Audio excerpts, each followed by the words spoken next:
Nós daremos sequência, iniciamos na semana passada, exposição sequencial do livro de Samuel, primeiro livro de Samuel. Convido então os irmãos a abrirem, primeiro livro de Samuel, capítulo de número 2. 1 Samuel 2. Farei a leitura, peço que os irmãos prestem bastante atenção na leitura.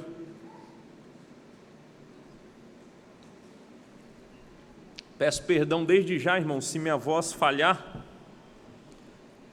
Minha garganta está um pouco arranhando. Eu ia poupar, mas não consegui, não aguentei, tive que cantar com todo o coração, esqueci que tinha que poupar a voz, tá? Então, se eu falhar, me perdoem aí, mas vamos para a leitura do texto. Capítulo 2, primeiro livro de Samuel, até o verso 10, diz assim a palavra do Senhor. Então orou Ana e disse: o meu coração se regozija no Senhor, a minha força está exaltada no Senhor, a minha boca se ri dos meus inimigos, porquanto me alegro na tua salvação. Não há santo como o Senhor, porque não há outro além de ti, e rocha não há nenhuma como o nosso Deus. Não multipliqueis palavras de orgulho, nem saiam coisas arrogantes da vossa boca, porque o Senhor é o Deus da sabedoria e pesa todos os feitos na balança. O arco dos fortes é quebrado, porém os débeis cingidos de força. Os que antes eram fartos, hoje se alugam por pão, mas os que andavam famintos não sofrem mais fome. Até a estéril tem 7 filhos, e a que tinha muitos filhos perde o vigor. O Senhor é o que tira a vida e dá a vida. Faz descer à sepultura e faz subir. O Senhor empobrece e enriquece, abaixa e também exalta. Levanta o pobre do pó e desde o monturo exalta o necessitado, para o fazer assentar entre os príncipes, para o fazer herdar o trono de glória. Porque do Senhor são as colunas da terra, e assentou-se sobre elas o mundo. Ele guarda os pés dos seus santos, porém os perversos emudecem nas trevas da morte. Porque o homem não prevalece pela força. Os que contendem com o Senhor são quebrantados, dos céus troveja contra eles. O Senhor julga as extremidades da terra, dá força ao seu rei e exalta o poder do seu ungido. Amém. Louvado seja Deus. Curvem a cabeça, vamos fazer mais uma oração. Senhor Deus, amado Pai, nós te louvamos, ó Deus, pela Tua palavra. Nós te louvamos porque a Tua palavra preciosa, perfeita, foi lida, ó Deus, e nós rogamos que neste momento o Senhor fale conosco, ó Pai. Que o Senhor nos ajude, que o Senhor nos abra o entendimento, que o Teu Espírito haja em nós, haja através de mim, haja em mim através de mim, e haja nos meus irmãos, ó Deus, para que eles então apreendam essa palavra, para que essa palavra, ó Deus, tenha aplicação para as suas vidas, ó Deus, que não simplesmente saibamos acerca do texto, mas que esse texto mude a nossa vida, nos aproxime do Senhor, nos faça amar mais o Senhor. Te louvamos, ó Deus, e rogamos tudo isso no nome de Jesus. Amém. Amém. Amados irmãos e irmãs, quantos de vocês conhecem a música Tema da Vitória? Eu imagino que alguns conheçam essa música chamada Tema da Vitória. Essa música ela foi composta por Eduardo Souto Neto, no ano de 1981. E ela tinha um grande objetivo. Ela foi composta para celebrar as vitórias de Nelson Piquet na Fórmula 1. Se Nelson Piquet vencesse, essa música seria tocada. E a primeira vez que ela foi executada de fato foi no GP do Brasil, no ano de 1983, com vitória de Nelson Piquet. Irmãos, essa música, para quem nasceu ali antes da metade da década de 90, é bem conhecida, não é verdade? Essa música ficou eternizada com as 38 vitórias de Ayrton Senna, inclusive o tricampeonato em 1991. E para que vocês lembrem, a música é essa aqui, ó. Tan, tan, tan, tan, tan, tan, tan, tan, tan. Eu vejo sorriso no rosto, eu sei que muitos têm uma memória boa, né? Tem saudade, talvez. Talvez a gente nunca mais ouça na Fórmula 1, talvez, né? Mas isso traz um sentimento bom. É uma música que é uma música de vitória, é uma celebração de vitória. E por isso que traz tão boa memória, porque era no momento de vitória que nós cantávamos, ouvíamos essa música ser tocada. Em 1994, irmãos, ela foi tocada após a conquista da seleção brasileira, conquistou a Copa do Mundo nos Estados Unidos, e ela foi tocada em homenagem ao Ayrton Senna, que faleceu naquele mesmo ano. E certamente muita gente se emocionou. Que música marcante, não é verdade? Irmãos, quando olhamos para o texto que lemos agora há pouco, esse texto que está diante de nós, nós temos também diante de nós um cântico de celebração. Nós temos um cântico que é cantado por Ana, é um cântico e uma oração, que é um cântico de celebração diante do triunfo. Vocês lembram bem, escutaram o último sermão, quem não escutou, depois leia aí o capítulo 1. Irmãos, que existia um homem chamado Eucana, que tinha duas mulheres, uma chamada Penina e outra Ana. Penina, irmãos, tinha filhos e caçoava, humilhava Ana. E Ana sentia-se humilhada, Ana sentia a dor na alma. E Ana, que era estéril, e Deus tinha feito ela assim estéril, ora ao Senhor, se humilha diante do Senhor, clama o favor do Senhor. E o resultado é que Deus, poderosamente, milagrosamente, resolve dar um filho a Ana, Samuel. E ela fez voto, consagrou Samuel, Samuel nasce, é apresentado a Eli, e ela então canta esse cântico, celebrando o grande feito do Senhor. O microfone parou, a impressão minha. Voltou? Ok. Talvez tenha sido só o retorno. Então nós temos diante de nós esse cântico de ação de graças, esse cântico de celebração. E ele é precioso, irmãos. Ele é precioso. É interessante que o livro de Samuel, ele começa nesse capítulo 2 com esse cântico de Ana, e é uma poesia que nós temos diante de nós. E no final do segundo livro de Samuel, no capítulo 22, nós temos também um cântico de Davi, que tem um tom muito parecido, um tom de celebração, um tom de ação de graças. E nós podemos dizer que o livro de Samuel, com todas as suas histórias, com o quadro pintado, é moldurado de maneira poética por esses dois cânticos. E esses cânticos dão o tom do livro, e é importante nós entendermos isso. Diante disso, então, e diante desse cântico de celebração, o tema da nossa mensagem que nós meditaremos hoje é um canto de gratidão. Um canto de gratidão. Esse belíssimo cântico traz ensinamentos preciosos para nós, e nós vamos pensar no conteúdo desse cântico a partir de agora, então.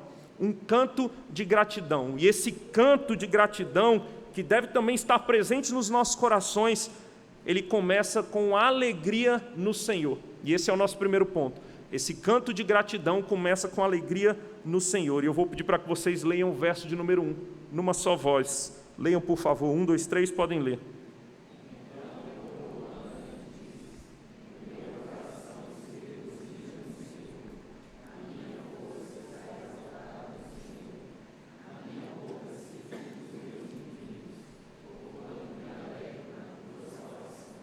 Amém. Que maravilha, irmãos.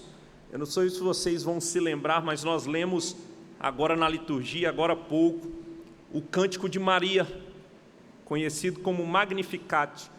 Esse cântico, irmãos, também é um canto de gratidão que bem provavelmente foi baseado, fundamentado nesse cântico de Ana. E a estrutura do Cântico de Maria é bem parecida com este cântico também. Talvez os pontos que nós vamos tratar, eu já aviso para vocês que serão cinco, tá? Mas passaremos de maneira breve em cada um deles. Esses pontos, eles também são estrutura desse cântico de Maria. E Maria se alegra no Senhor. Ela diz que ela se alegra no Senhor, assim como Ana. E Ana está alegre, se regozijando no Senhor. E sabe por que ela se alegra no Senhor? Porque ela sabe, irmãos, que o triunfo na vida dela, que o fato dela ter tido um filho que ela tanto desejava, foi obra de Deus. Foi o próprio Deus quem deu essa vitória, esse triunfo a Ana. E ela sabe muito bem disso. Ela diz: o meu coração se regozija no Senhor. A minha alegria está no Senhor. Se há alguma dádiva que eu tenha recebido, de fato foi uma dádiva, foi um presente. E quem me deu esse presente foi o próprio Deus. Por isso, eu me regozijo no Senhor. A minha força está exaltada no Senhor. É como se ela estivesse dizendo, se há força, se há saúde, se há algo de bom que tem acontecido em mim, é porque o Senhor fez. Então, a minha exaltação está no Senhor. Eu exalto no Senhor. A minha força está exaltada no Senhor. Essa palavra força, irmãos, ela pode significar chifre, né? E pode parecer estranho para nós, mas a ideia de chifre, imagina um animal com chifres que lutava batalhas, e quanto maior o seu chifre, quanto mais forte, mais força ele exercia nas batalhas. Então, após a batalha, ele erguia a sua cabeça, porque tinha mostrado força na batalha. É como se Ana estivesse dizendo, se tem algo em que eu posso me orgulhar, é na força do Senhor.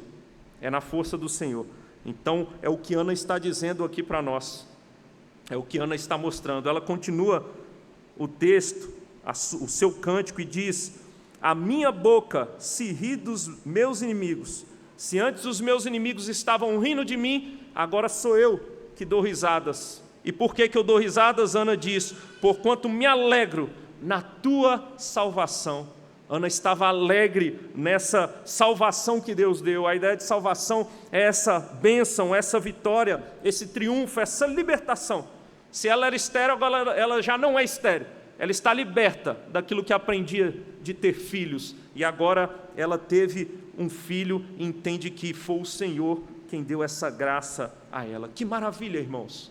Que maravilha! E nós aprendemos muito com Ana nesse texto. Sabe o que nós aprendemos com Ana? Nós já aprendemos que devemos orar e rogar ao Senhor diante das nossas causas que parecem impossíveis, diante dos nossos dilemas, as lutas que nós temos, enfrentamentos do dia a dia. Devemos orar, e Ana nos ensinou isso.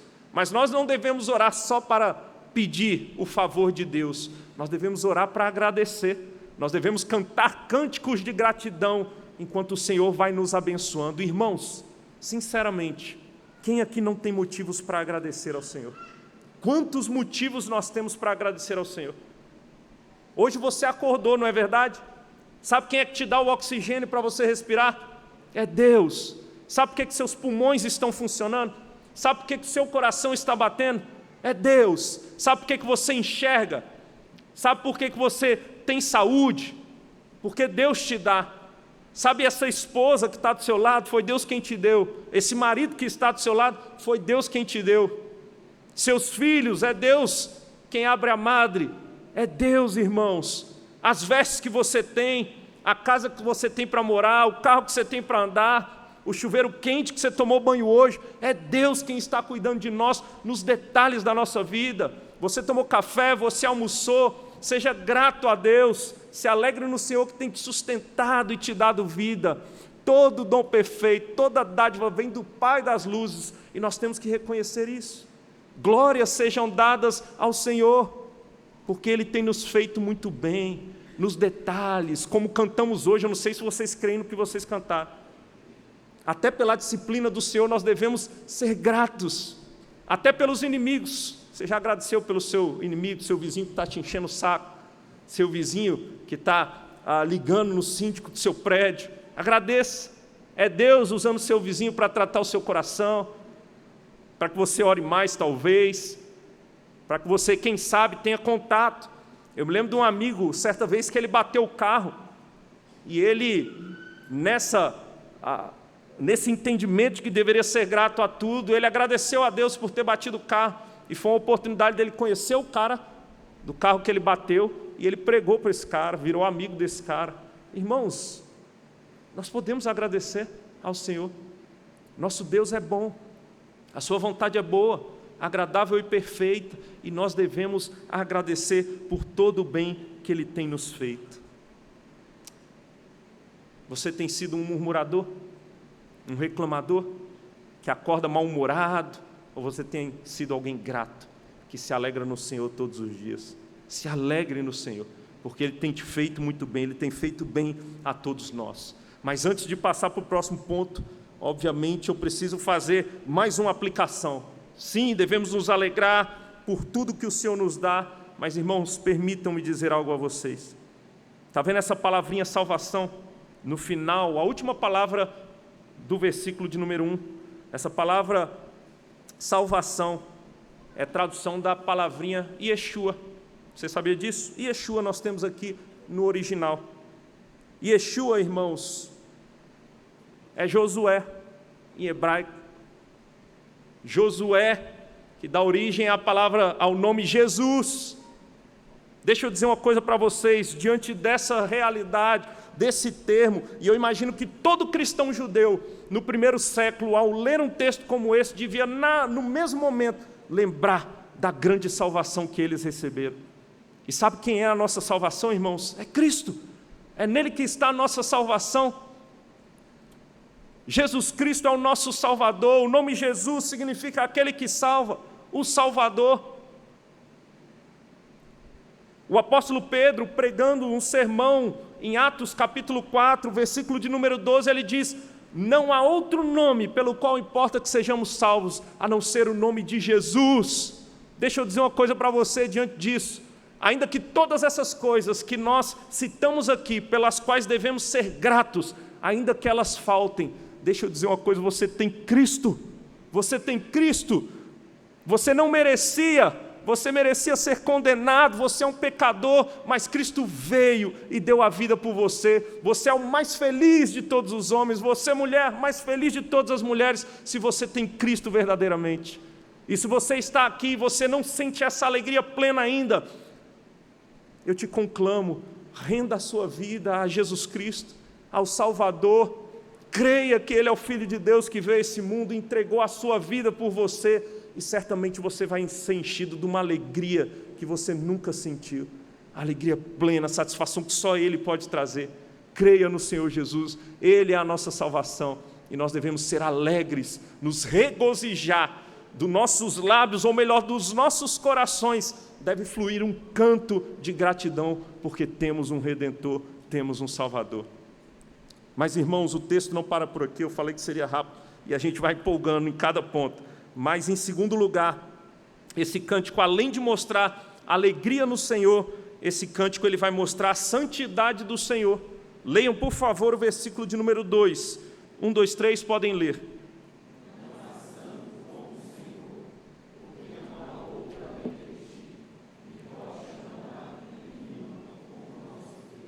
Amém. Que texto precioso, irmãos. Eu não sei se você sabia, mas você está diante de uma poesia. Aqui nós temos um texto poético. Dentro desse livro, que é composto, na sua grande maioria, por narrativa histórica, ele tem essa poesia, além de outra, e outras, melhor dizendo. E se analisarmos essa poesia no hebraico, é como se aqui tivéssemos lido uma estrofe composta de 3 linhas. Imagine 3 linhas. E cada uma dessas linhas começa com não há, ok? No português está assim, ó, não há santo como o Senhor, porque não há outro além de ti, e rocha não há nenhuma como o nosso Deus. No hebraico é como se cada linha começasse de fato com não há, não há, não há, não há. E sabe o que esse texto está mostrando para nós? Que o nosso Deus ele é distinto de tudo e de todos. E aqui é que eu queria trazer a ideia etimológica da palavra santidade. Ele é separado de tudo, irmãos. Ele transcende todas as coisas, Ele está acima de todas as coisas. Ele está além de todas as coisas. O nosso Deus, Ele é santo, santo, santo, como cantávamos agora há pouco. Ele é distinto de todas as coisas. Todas as coisas foram criadas por Ele, mas nada o criou. Ele sempre existiu, vimos isso no Evangelho de João na semana passada. Esse é o nosso Deus, esse é Yahvé, distinto de todas as coisas. Não há santo como Ele, não há ninguém que é igual a Ele, porque não há outro além de ti, não há ninguém maior do que Ele. Ele é maior do que todas as coisas. E o texto ainda diz, e rocha não há nenhuma como o nosso Deus. E eu não sei se vocês perceberam, na nossa Bíblia aí o rocha está iniciando-se com letra maiúscula, rocha. E a palavrinha rocha é uma metáfora que expressa força e estabilidade. Pense em algo que te traz segurança, é o que o texto quer dizer para nós. O Senhor é a única rocha verdadeira, não há outra rocha verdadeira. Nesse sentido de trazer segurança, só o Senhor pode nos dar segurança certa, verdadeira, real. E Ele faz oposição a todas as outras fontes de segurança ou falsas fontes de segurança. Esse é o nosso Deus. Sabe qual é o nosso problema nisso tudo, irmãos? É que, como disse João Calvino, nosso coração é uma fábrica de ídolos. E nós fabricamos outras rochas, não com letra maiúscula, mas rochas com letras minúsculas. Outras rochas. Olha só que interessante. Se você quiser abrir aí, dê um pulinho lá em Deuteronômio. Deuteronômio, capítulo de número 32. Deuteronômio 32. Nós temos um outro cântico, né? Hoje é o dia dos cânticos aqui. Enquanto vocês abrem, permita-me voltar para as crianças aqui. Cadê as crianças? Eu esqueci de pedir o desenho de vocês, viu? Então eu quero pedir agora, tá? Estão aí com papel? Alguns já até desenharam. Vira a folha e faz um desenho. Sabe o desenho que eu quero que vocês façam? Imagine um culto doméstico na casa de vocês, que vocês gostam de fazer, e desenhe vocês no culto doméstico cantando um cântico de alegria e se alegrando no Senhor, tá bom? O pai de vocês, a mãe, se você gosta de algum instrumento, mesmo que não saiba tocar, coloque um instrumento na sua mão e toque no seu desenho, tá bom? Celebrando os triunfos que Deus nos dá. Deuteronômio, capítulo de número 32, versículo 31. Olha só que interessante. Este é um cântico de Moisés, irmãos. E é um cântico, e o cântico ele é didático, por meio de música a gente grava muitas coisas. Então Moisés compõe esse cântico para que o povo de Israel se lembrasse da sua história, para lembrar do grande Deus a quem eles serviam, da grande mão de Deus conduzindo eles, dando libertação, salvação, os tirando do Egito com forte mão. E aí no verso de número 31, olha só o que ele vai dizer: porque a rocha deles não é como a nossa rocha, e os próprios inimigos o atestam. As rochas dos inimigos de Deus, com R minúsculo, não são como a nossa rocha, com R maiúsculo. São falsas seguranças. Ninguém pode trazer a segurança que só Deus pode trazer. É isso que Moisés está dizendo. E no versículo de número 37, então dirá: onde estão os seus deuses, com D minúsculo, e a rocha, com R minúsculo, em quem confiavam? Onde estão? Sabe o que tudo isso mostra para nós, irmãos? Que nós devemos depositar a nossa segurança única e exclusivamente no Senhor. É triste, irmãos, e deixa eu dizer para você que você vai se decepcionar se a segurança da sua vida estiver em outra coisa. Se os seus investimentos financeiros são aquilo que traz segurança hoje para você, permita-me dizer, você vai se decepcionar. Se a sua conta bancária, se as posses que você tem, se o concurso público que você passou, se você acha que é isso que vai trazer estabilidade para a sua vida, você está perdido. Não são essas coisas que vão trazer estabilidade e segurança. Se você acha que a sua saúde, porque você está malhando diariamente, e eu não estou dizendo que isso é errado não, irmãos, nenhuma dessas coisas, tá? Faça exercício, com isso você glorifica o Senhor também. Mas se você coloca a sua segurança nisso, você está perdido. Se você coloca a sua segurança no seu cônjuge, você está perdido. Não pode ser. Não há nada em que nós possamos colocar a nossa confiança que não no Senhor, confiança real e verdadeira. Só Ele pode nos dar garantias, irmãos, só o Senhor. Nada pode nos garantir nessa vida. Se há algum governante, presidente, ou seja lá o que for, você está perdido. Nada pode nos trazer segurança, nada. Ideologia política, ideologia filosófica, nada, irmãos. Nada pode nos dar segurança. Todas essas seguranças são falsas, todas elas nos enganam, e nós podemos incorrer em grande decepção se colocarmos nosso coração nessas coisas. Irmãos, uma boa maneira de você pensar onde você está colocando a sua segurança é pensar naquilo que tem tirado o seu sono. talvez a sua carreira, talvez o seu currículo, não sei, sua saúde, como já dissemos, e todas essas coisas.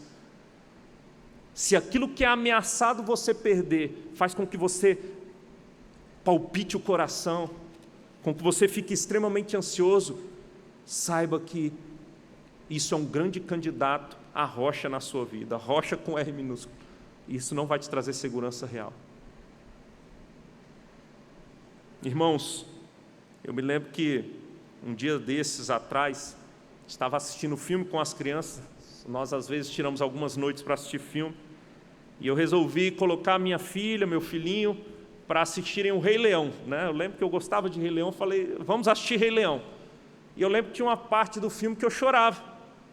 E quando eu olhei para o lado, nessa parte do filme, minha filha estava em prantos, né? A parte que o pai do Simba, se eu não me engano é o Mufasa, ele morre.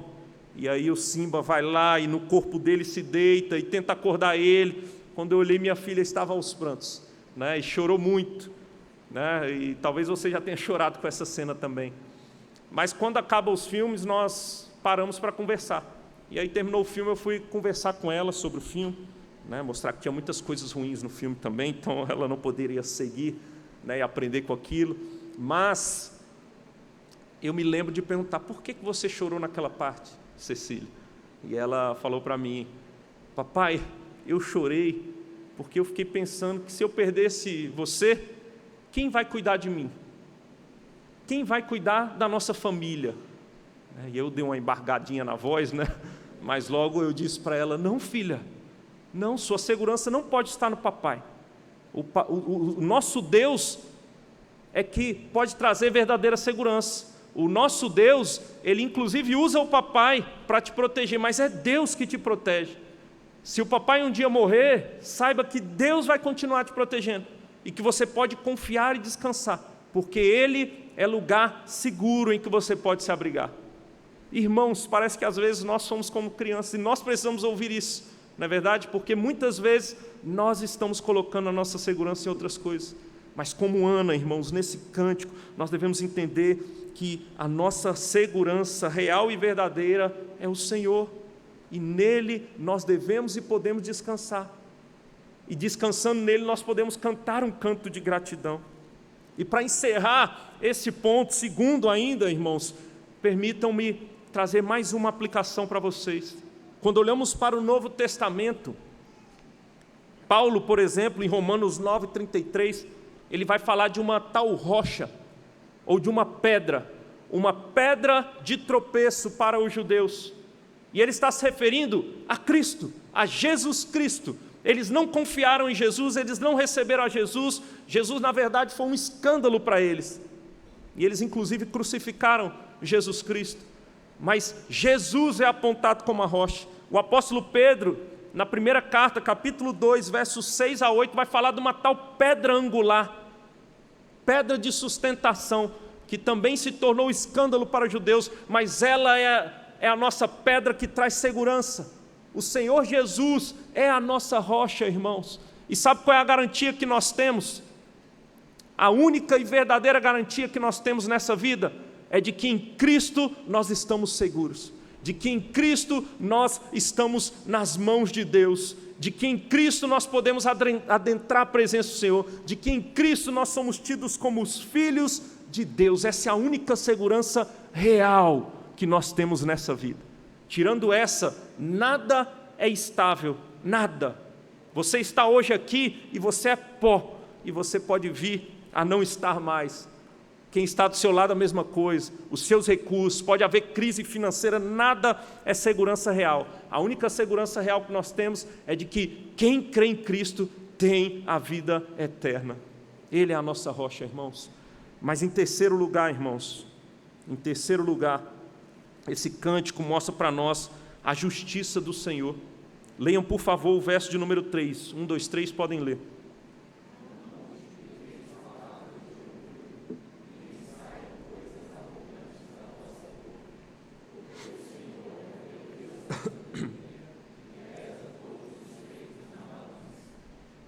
Maravilha. Irmãos, imaginem aqui novamente Ana. E Ana sendo humilhada, Penina extremamente orgulhosa e humilhando Ana, exercendo e mostrando, revelando o seu coração soberbo. Imagine essa cena, e a partir dessa cena, então, olhe novamente para o texto, e ela diz: não multipliqueis palavras de orgulho, não faça como Penina. E talvez esse cântico cantado entre o povo de Deus lembrasse o povo: não se orgulhem, não sejam soberbos. Irmãos, deixa eu dizer uma coisa: se tem algo que é tolo nessa vida, é a soberba, o orgulho, a vanglória.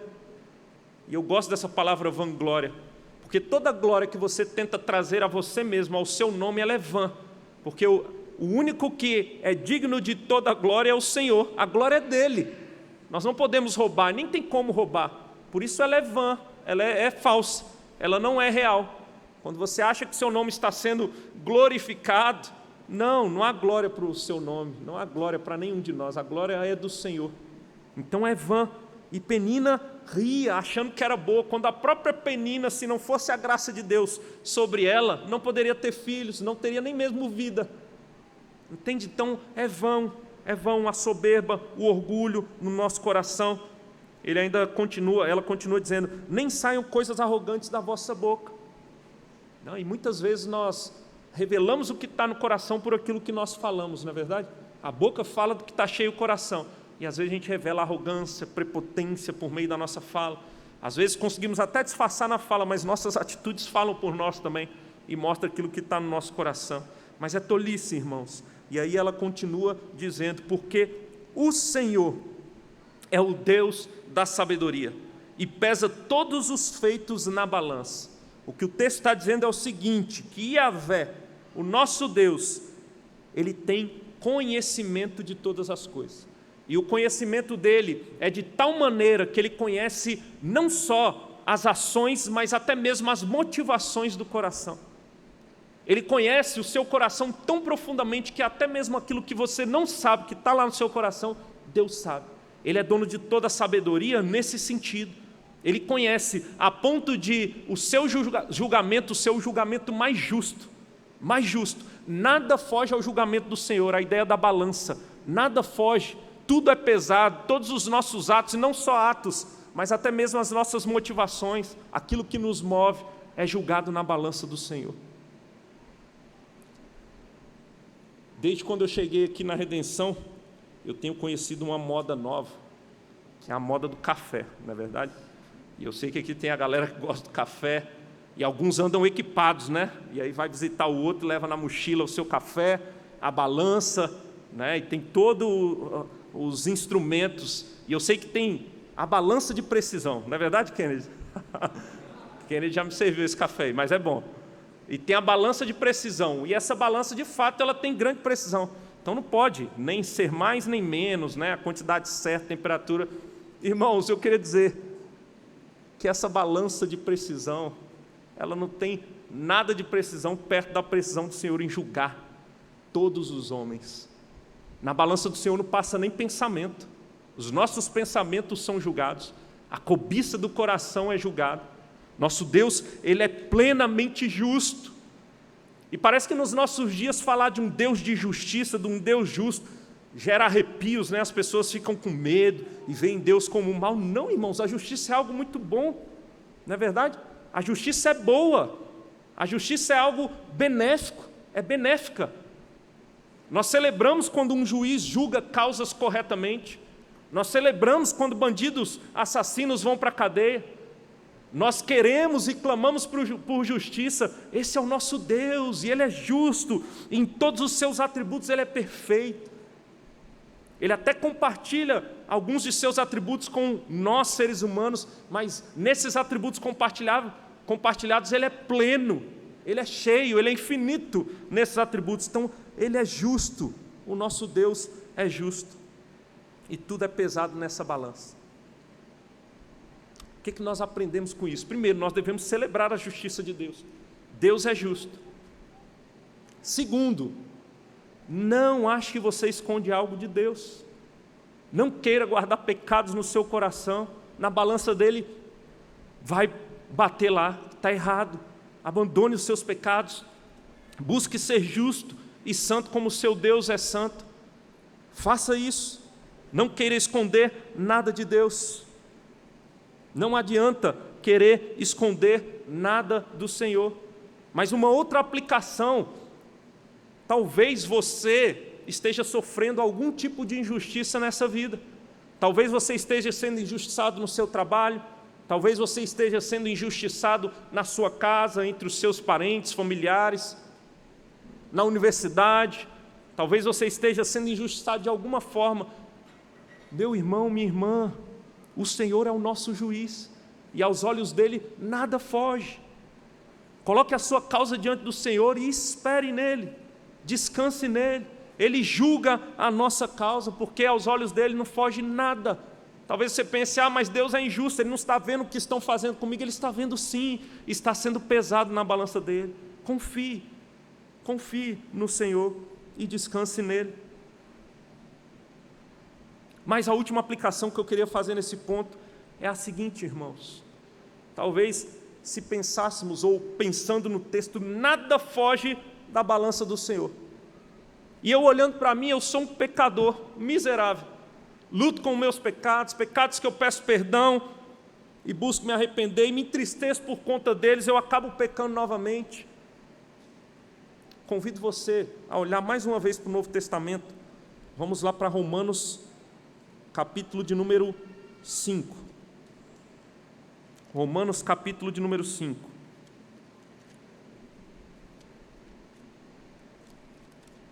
Versículo de número 1. Eu vou ler, olha o que diz o texto. Justificados, pois, mediante a fé, temos paz com Deus por meio de nosso Senhor Jesus Cristo. Irmãos, o Senhor é a nossa justiça, o Senhor Jesus é a nossa justiça. Ainda que sejamos injustiçados nessa terra por homens maus, o Senhor é a nossa justiça. E deixa eu dizer uma coisa para você, mais uma coisa, por meio do sacrifício de Cristo, se você creu verdadeiramente, você foi lavado, você foi justificado de tal maneira que Deus vê você como justo. Na cruz do Calvário, Jesus Cristo tomou sobre si a sua culpa e a sua justiça foi imputada a você, de tal maneira que você é visto como justo diante de Deus. Jesus Cristo é a nossa justiça e nós podemos descansar no Senhor, porque agora somos aceitos por Deus, temos paz com Deus, podemos ter inimizade ou sermos inimigos do mundo inteiro, mas o que importa é que temos paz com Deus. Isso basta, irmãos, porque o Senhor é a nossa justiça. É ou não é motivo para celebrarmos? O justo vive pela fé. O justo recebe vida e justificação pela fé em Cristo Jesus. Louve a Deus, que dos seus lábios brote um cântico de gratidão ao seu Deus que te justificou por meio de Cristo Jesus. Louvado seja o nosso Deus, irmãos. Que maravilha nós temos diante de nós. Mas em quarto lugar, irmãos, esse cântico mostra também a soberania do Senhor. Ela celebra e ela é grata pela soberania do Senhor. Leiam, por favor, apenas versos 4 e 5, e depois eu lerei 6, 7 e 8, enquanto estiver expondo. 1, 2, 3, podem ler.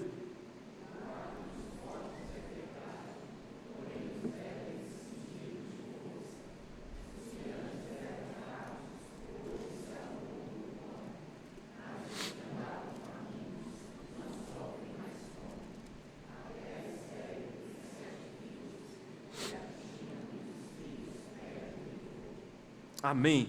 Que maravilha, irmãos.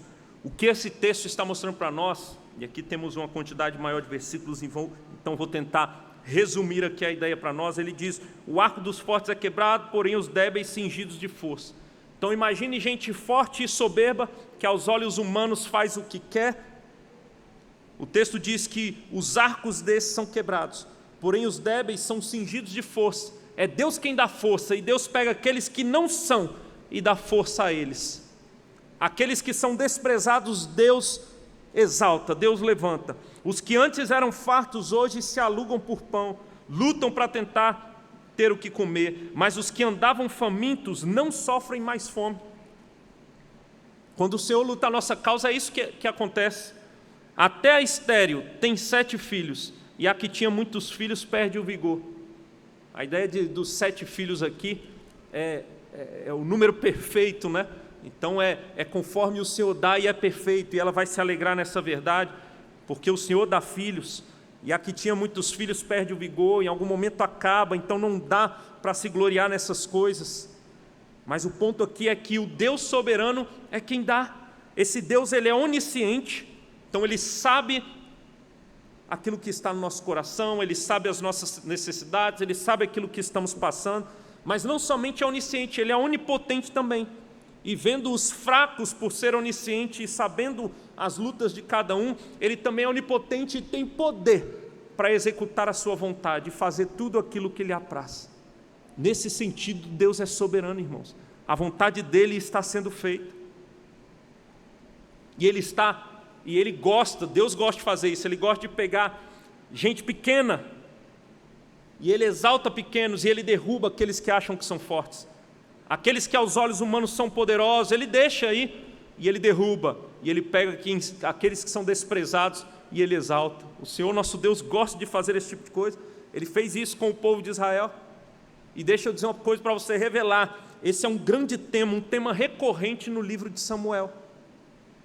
Nós vemos esse tema acontecendo diversas vezes. Deus pegando o humilde povo de Israel, o povo de Israel que muitas vezes estava desfavorecido nas batalhas e dando vitória ao povo de Israel.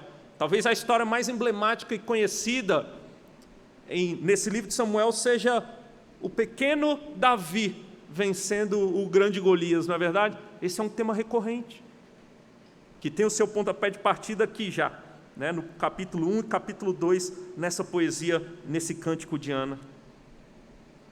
O verso 6 ainda vai mostrar para nós: o Senhor é o que tira a vida e dá a vida. É Deus quem dá a vida. Meus irmãos, a vida é um milagre, e é Deus quem faz esse milagre, é Ele quem dá a vida. Nós temos aqui mulheres grávidas que estão com crianças aí no ventre, isso é um milagre de Deus. Crianças que têm nascido, isso é um milagre de Deus, é Deus quem dá, mas é Ele quem tira também. Ele tem poder para isso, e só Ele tem verdadeiramente poder para isso. E olha só que interessante, ele diz: e faz descer a sepultura. A palavra sepultura aqui é a palavrinha Sheol, que significa profundezas da terra, lugar de morte, né? É o caixão, por assim dizer, né? Então ele faz descer a sepultura, então ele mata, mas ele tem poder para ressuscitar, irmãos. E não tem algo mais glorioso do que ressurreição. Aquele que é o último inimigo de todos, a morte, nem ela tem a palavra final, mas o Senhor tem. Inclusive nesse dia nós relembramos e rememoramos, na verdade todos os domingos, a ressurreição do nosso Senhor, não é verdade? E Ele ressurgiu porque Deus tem poder, e Ele é poderoso para inclusive ressuscitar dos mortos. Esse é o nosso Deus. Ele é soberano até mesmo para dar vida àquele que está morto.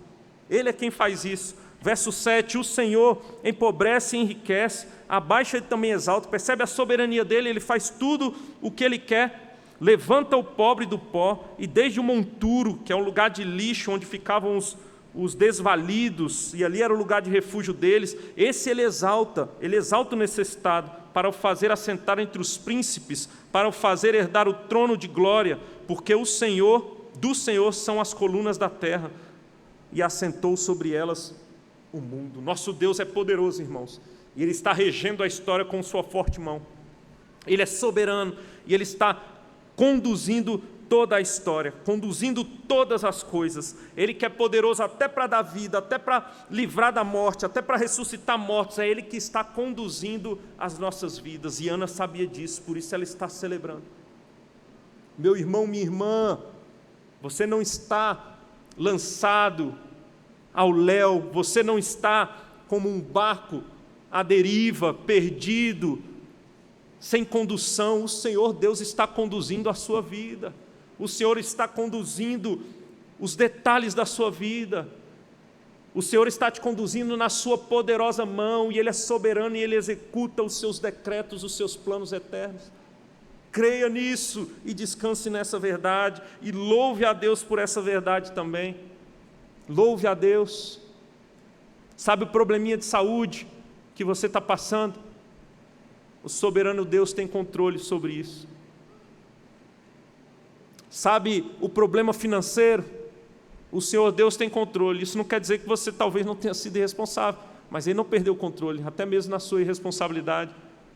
Ou pode ser que não, pode ter sido uma fatalidade, algo aconteceu que fez com que você passasse por alguma crise. Deus é soberano e nós precisamos entender isso. É bonito falar da soberania de Deus, o difícil é crer e confiar, mas nós precisamos crer e confiar e celebrar a soberania do nosso Deus. E para encerrar esse ponto, irmãos, permita-me lembrar de algo também para vocês. Efésios capítulo 1, versos 3 a 5, mostra para nós, texto conhecido, que Deus elegeu um povo para si antes da fundação do mundo, e que em amor os predestinou para serem adotados e serem feitos os seus filhos por meio de Jesus Cristo. Na teologia, alguns teólogos gostam de chamar este fato de pacto da redenção, o pacto estabelecido entre a Trindade, onde o Filho viria, antes que o mundo houvesse, é decidido que o Filho viria para morrer por um povo eleito. E Deus é soberano de tal maneira que Ele está executando aquilo que Ele decretou antes mesmo que o mundo houvesse. Por isso nós podemos nos alegrar.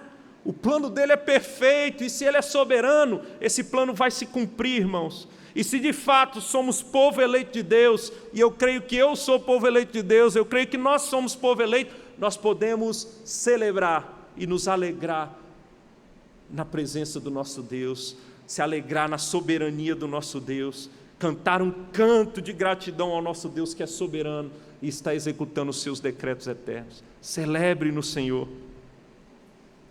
Irmãos, mas em último lugar, reconheço que empolguei aqui, então vamos para o último ponto. O último ponto, irmãos, desse cântico. Esse canto de gratidão mostra a fidelidade do Senhor.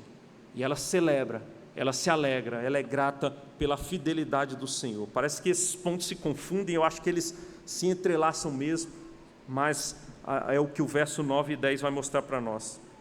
Olhem aí o verso 9, diz assim: Ele guarda os pés dos seus santos, porém os perversos emudecem nas trevas da morte, porque o homem não prevalece pela sua força. Esse Deus que é distinto de tudo, irmãos, Ele faz distinção do seu povo. Ele tem um povo santo, um povo separado. E louvado seja Deus que Ele preserva esses que são os seus santos. Ele está segurando na mão, Ele está preservando em vida, Ele está sustentando os seus, de tal maneira que esses não se perderão. Esses têm segurança plena. Sabe por quê? Porque Deus, Ele é fiel. E se Ele faz promessas, Ele cumpre as suas promessas. E se Ele fez a promessa de que nenhum dos seus se perderia, nenhum dos seus se perderão. Se Ele disse que as suas ovelhas ouviriam a sua voz, as ovelhas ouvirão a voz do bom pastor. O Espírito Santo agirá nos corações e esses então crerão. E o Espírito Santo, que é o penhor da herança desses, garantirá que esses não se perderão até o último dia.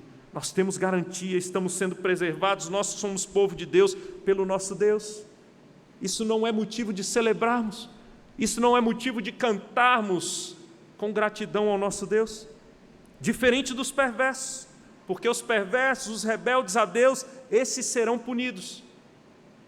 E o Senhor nosso Deus, Ele é fiel, inclusive para cumprir com a sua justiça, e Ele vai julgar os ímpios, e os ímpios serão condenados, irmãos.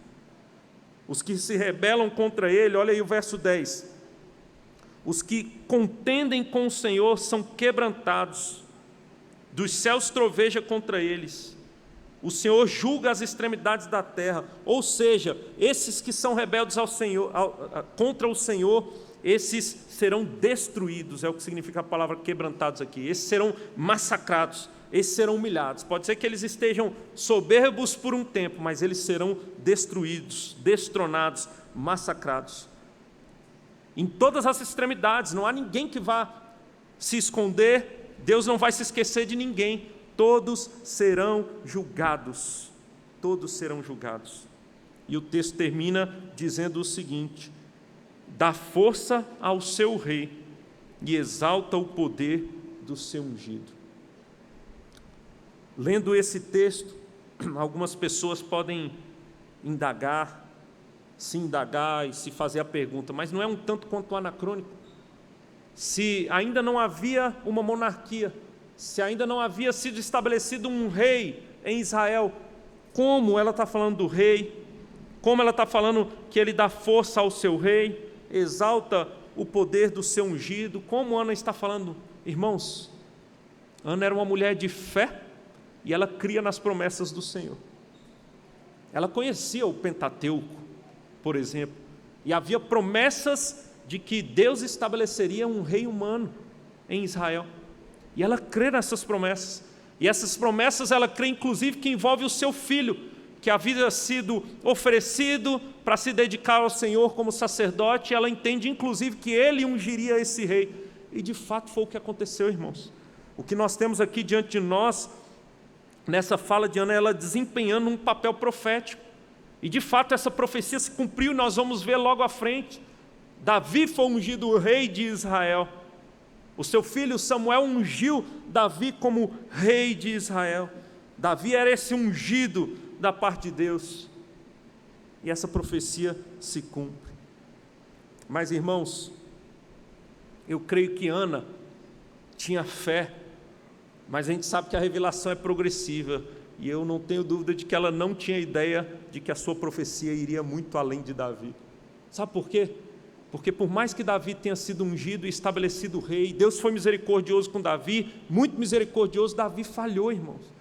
Davi pecou, e não foi uma vez, foram algumas vezes. Davi era falho, Davi não cumpriu perfeitamente o seu papel de rei. Mas essa profecia de Ana, ela se estende e vai além de Davi, e ela se cumpre no filho de Davi. E eu não estou falando de Absalão, não estou falando de Salomão, eu estou falando de Cristo Jesus, irmãos. Essa profecia se cumpre em Jesus.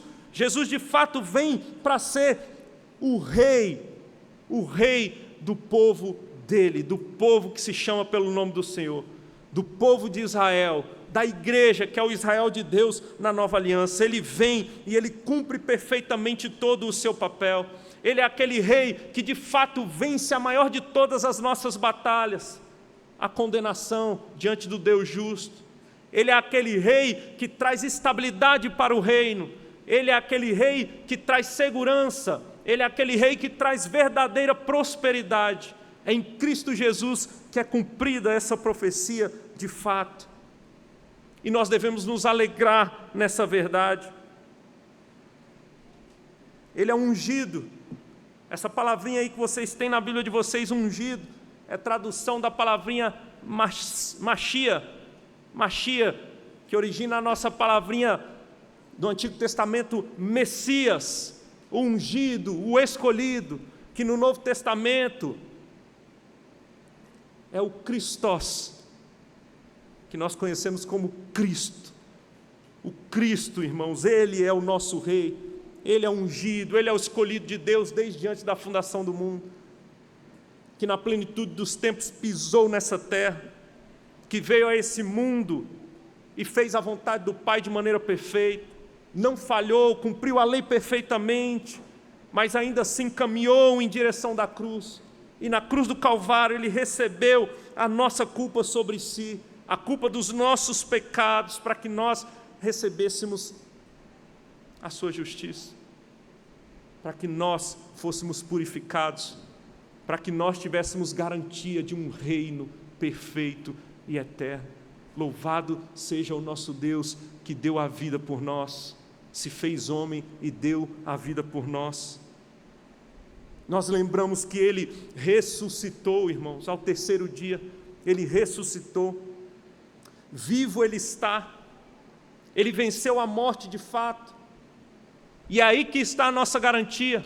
A vida eterna ela já começou para nós que cremos no Senhor, mas nós temos a garantia de que reinaremos com o nosso Deus eternamente, nas mansões, nas moradas celestiais, novos céus e nova terra, reinaremos eternamente com o Senhor, um reino que não terá fim, um reino que não terá mácula, um reino que não será ameaçado, um reino perfeito e eterno, e essa é a nossa garantia. Deixa eu dizer uma coisa, irmãos, muito mais do que Ana, nós temos o privilégio de, entendendo que uma vez que esse ungido, esse rei é o Senhor Jesus, que já veio com mais clareza, nós temos ainda mais motivo do que Ana para adorarmos o nosso Deus, para cantarmos um cântico de gratidão, para que nossa vida seja uma celebração, uma grande celebração de que pertencemos ao Senhor, de que somos do Senhor, de que somos os seus filhos,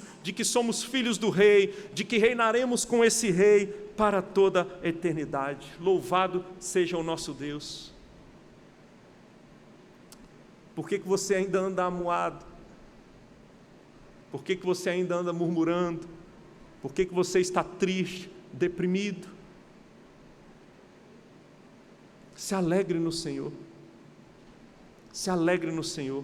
Confie no Senhor, na sua soberania, no seu poder, na sua fidelidade, na sua justiça. Se alegre no Senhor. Nós temos motivos de sobra, irmãos, para nos alegrarmos e sermos aqueles que andam por aí cantando com todo o nosso coração, alegres, confiantes no nosso Deus. E é inclusive o que faremos agora. Convido a igreja a se colocar de pé. Vamos cantar mais um cântico. Convido a equipe de louvor, de música, para nos conduzir nesse cântico. Cante com todo o seu coração. Você tem motivos. Você é filho do Senhor. Ele morreu naquela cruz por mim e por você.